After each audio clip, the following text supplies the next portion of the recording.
ठाकुर जी अवला नारी पर घर जाकर शादी विवाह क्या लेने हेते हमारा माँ घर के मान मर्यादा के भूल गए।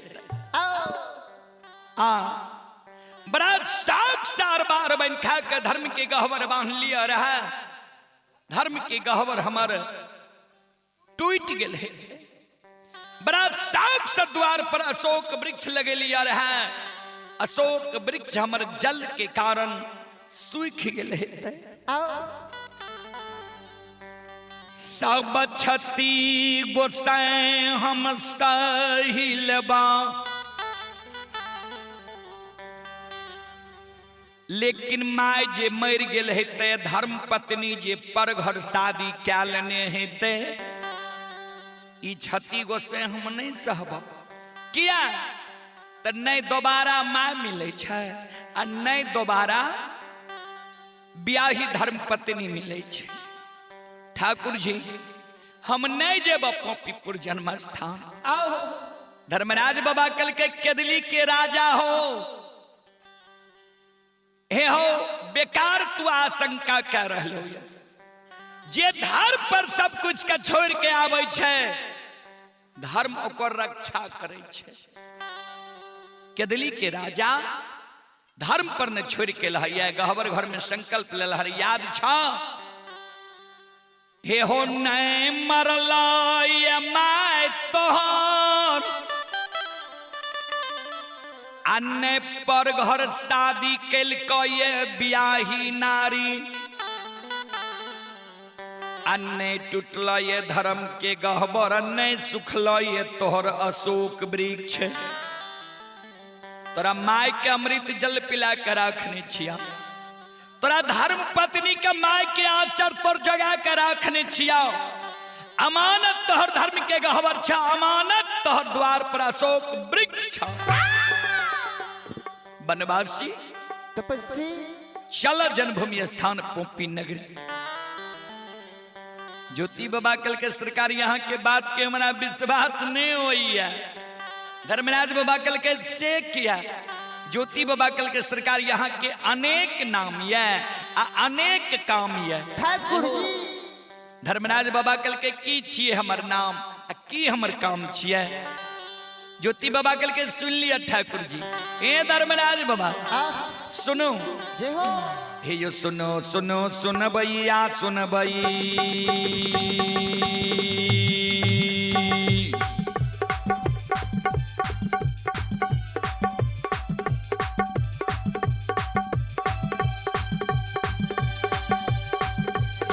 हे यो सुनो सुनो सुन भैया सुन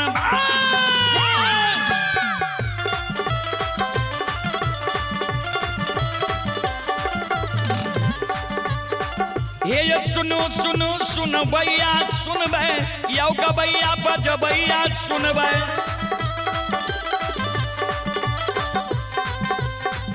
आइए माँ बहना ये ध्यान से सुनबे। आइए धर्म के बात ध्यान से सुनबे। ऐ मालिक के लीला के सुनबे। बरबर लीला गोसाई रचल के माया लगल के रास रचल का।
हे यो भाग के बेर भगवती के सुमरा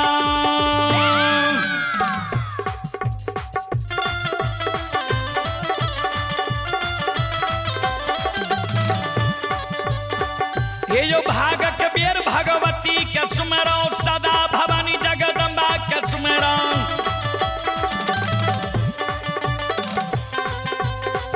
हे यो ज्ञान देवैया गुरु बाबा के सुमरा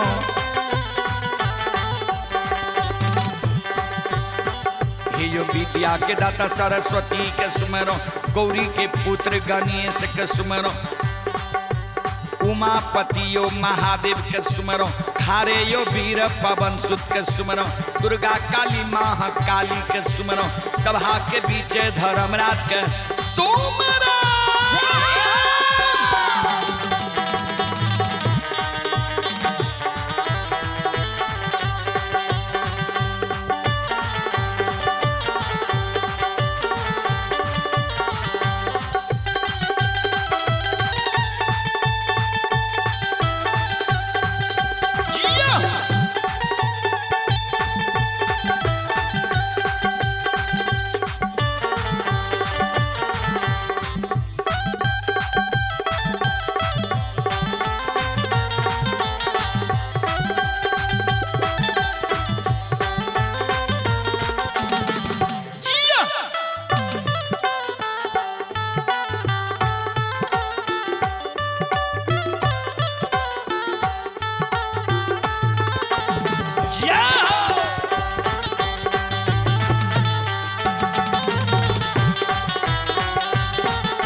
ज्योति बाबा कहे धर्मराज बाबा के ठाकुर जी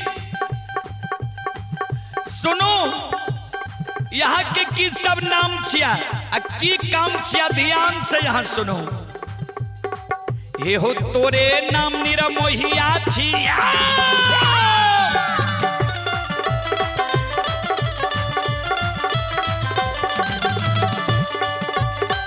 हे हो तोरे नाम निरमोहिया छिया तोरे नाम छलगरिया छिया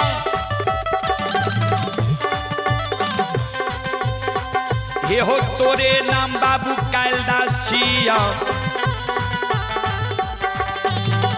हे हो तोरे नाम निरंजन छिया तोरे नाम निराकार छिया तोरे नाम यमराज छिया तोरे नाम धर्मराज छिया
छिया तोरे नाम छलगरिया छिया तोरे नाम बाबू कैलदास छिया तोरे नाम निरंजन छिया तोरे नाम निराकार छिया तोरे नाम यमराज छिया तोरे नाम धर्मराज छिया या कारण तोरा बाप के हमरा विश्वास नहीं होइए।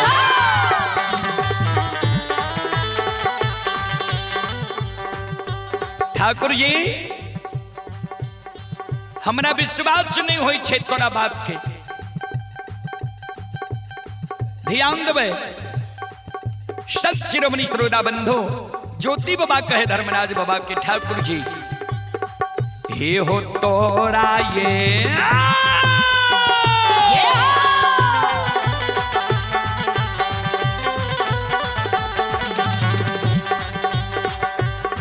लीलाधारी हो तोरा हो बात के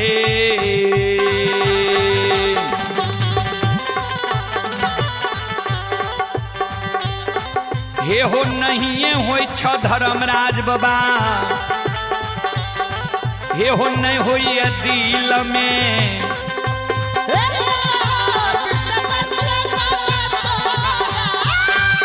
जाओ जाओ जाओ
तोरा बाप के गो से हमारा दिल में विश्वास नहीं हो। धर्मराज बाबा कल के जे हमारा बात के विश्वास तोरा नहीं होई छ तोरा याद छ जे केदली जंगल जे एलहर है तो तोरा संसाप के एलहर है याद छ। ज्योति बाबा कल के हाँ सरकार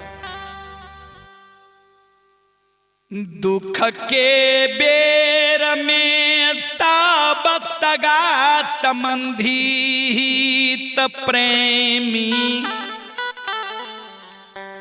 दोस्त मही में यार कोर कुटुंब हमारा लिए वीरान भै गेलई रहा। एक गो जाति के पंछी कोयली हमारा साथ केदली जंगल अले रहे।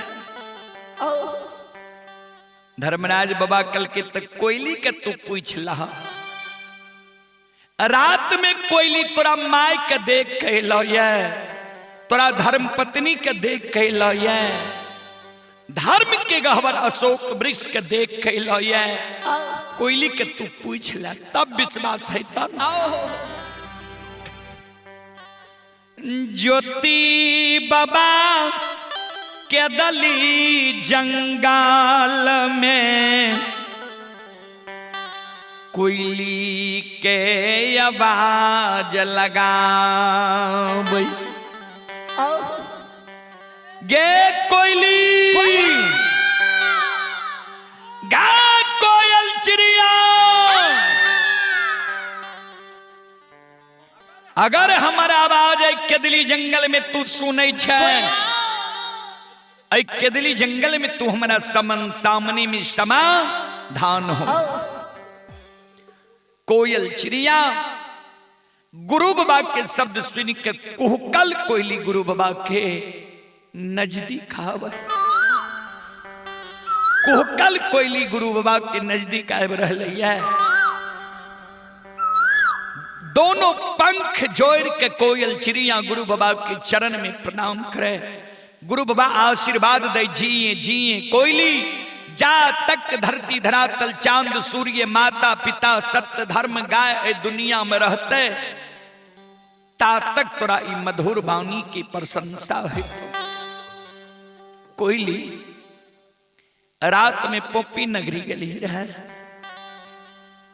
जाऊं तू रात में पोपी नगरी गलही कोयली गे, त सबसे पहले तू हमरा माय के समाचार सुना। जे माय हमर मैर गेलई, अक्की माय हमर पोपी नगरी में जिंदा। कोई हे गे कोयली, हे गे सबके याद आई के दली, जंगल में हमरा आबे छो। लेकिन सबके याद हमरा के दिली जंगल में आवे, सौर समाज के धर्म पत्नी के सागा संबंधी के बहिन जयमई, यशोधर पंडित के भक्त चंद्रवली के हमरा धीरज बांधल जाइए। कोई लेकिन जब हमरा माय के याद आवे छो, हे गे कोयली, हे गे सतवर।